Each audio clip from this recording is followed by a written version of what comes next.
Muslim and brings equally plausible historical evidence, or from some other group that's not Christian, how would you justify the idea that Christianity should be privileged over other explanations? This is a great question, and right at the heart of choosing among different theisms or different monotheisms. And what I would argue is that when you look at the evidence for the historical Jesus, it is vastly superior to the evidence, for example, for the historical Muhammad. The evidence that we have for Jesus is multiple independent sources that go back to within the first 5 years after his crucifixion.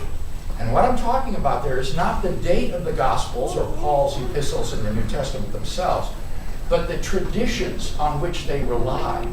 And we have these multiple independent sources behind the New Testament, which historians compare with one another to reconstruct what actually happened. And they allow for precisely the factors that you mentioned: editorial, redaction by the authors, legendary influences through retelling, just factual errors. And yet, the majority of scholars who have investigated the historical Jesus in this way come up with these three facts that I've mentioned.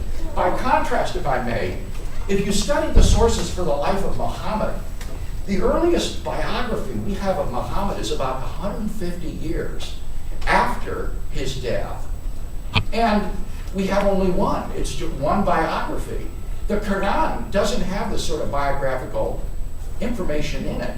So I think a very, very interesting case could be made contrasting the quest of the historical Jesus with the quest of the historical Muhammad. And I think you'll find, if you look into that the historical facts of Jesus are just vastly better established.